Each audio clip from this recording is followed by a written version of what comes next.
Okay everyone, welcome back to the channel for another video on Gran Turismo 7. I am back with a track guide for this week's Daily Race C at Lego Centre in Group 4 on racing hard tyres. Now for this guide I've decided to use the Ferrari because, let's be honest, it's a much more enjoyable car to drive than the Alfa. A little bit more lively, much more fun to drive. And yes, I've done a slight little changes with the setup here, so you can take them down at the end of the video, and hopefully it'll work in the race. Haven't tried it in the race, so let me know if you try this setup out in the race how it feels, but it definitely seems to work in time trial. So I'm going to go through the guide, try and help you get as fast as you can, and you can see that I've actually managed to get this lap into the top 10 in the world at the moment. So yeah, not too bad. It's definitely got potential. Hopefully it'll be reasonably good in the race so that it can compete with the Alfa, because I would much rather use the Ferrari than the Alfa. I've definitely got this track a little bit more figured out now.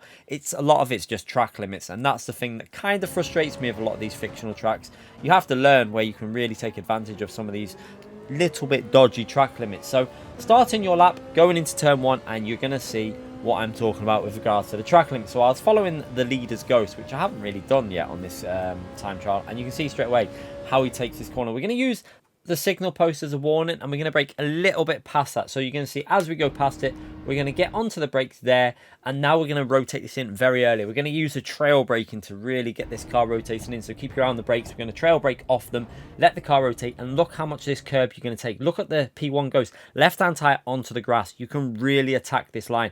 Right hand tyre, as long as you keep it on the curb, you're okay. And then you're going to, as soon as your car is pretty much almost straightened up, you're going to get back on the brakes. You can see I'm not really as far over to the left as I would like, so I'm going to compromise myself slightly on the exit here, and it actually does a bit as I get back on that power as early as I can in second gear, basically as you're on the curb. Add a little moment, and that's going to push the left hand tyre slightly onto the grass there, which might lose me half a tenth. However, as long as I get it lined up for this corner, which you want to turn in early and get the right hand tyre onto the curb. So what you're going to do that is just give a little lift off the throttle. Don't go on the brakes, just lift off the throttle, then back onto the throttle. Right hand tyre needs to really just clip the sausage curb on the right there. If you can get it to do that, you can really power your way through this corner. You can see I managed to get up onto the curb, up into fourth gear really early, and really good exit speed all the way through this section. Now through here, you're basically aiming just to keep it in as straight line as possible. So look at P1's ghost, up onto the sausage curb, and then onto this right hand great bit of curb there, and then all your way into the final corner. We're going to use the 100 board as a reference, and we're going to brake just past that 100 board. So just as we're going past that 100 board, we're going to get onto the brakes.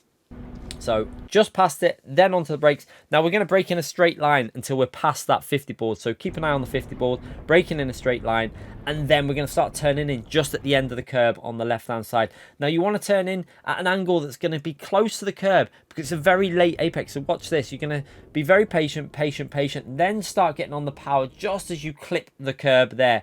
Power goes in just as your right hand tyre clips the curb. It's a very awkward corner, I'd say, that, as you then get on the power and then use the full width for the curb on the left hand side. So using the curb on the left there, and now powering our way all the way up to the finishing line, and we go over that line for a pretty solid 46.9, which puts us into the top 10 stars, top 10 in the world, which is P8 I think in the world, which I showed you before. But yeah, let's have a little look at that lap from the chase camera, and hopefully this will see just how much this turn 1 you can take. I probably took a bit too much off this, which unsettled the car a little bit, but you can see how I didn't get it rotated in there.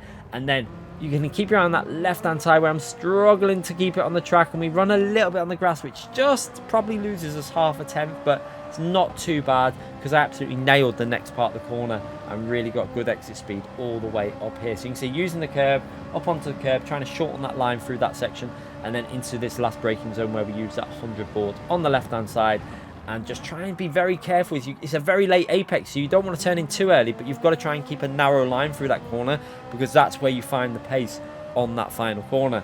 And then keeping it to the right hand side of the track, over the line, and it's a nice 46.9. So hopefully that'll help you out. Let's have a little look at the setup that I used when I did this lap in the Ferrari. Like I said, I haven't tried it in the race, but what I did, I basically tried to stiffen up the rear anti-roll bar, softer at the front, rotating, helps it rotate. And again, on the dampers, slightly softer on the front compared to the rear, again, just to try and get more rotation and grip on the front, so when we put that power down, it's more likely to rotate. So if you want to try this out on the race, definitely let me know. I'm not sure when I'll be getting back on this Daily Race C to do a race in this Ferrari. It might be Friday or something like that. Maybe get on Friday and give it a go. But yeah, if you could let me know in the comments how it handles, how it drives with this setup in the race, it'd be brilliant to know. But yeah, get subscribed, hit the like button, let me know in the comment section about this video, and I'll see you all again soon for more content. Thanks again for watching, everyone.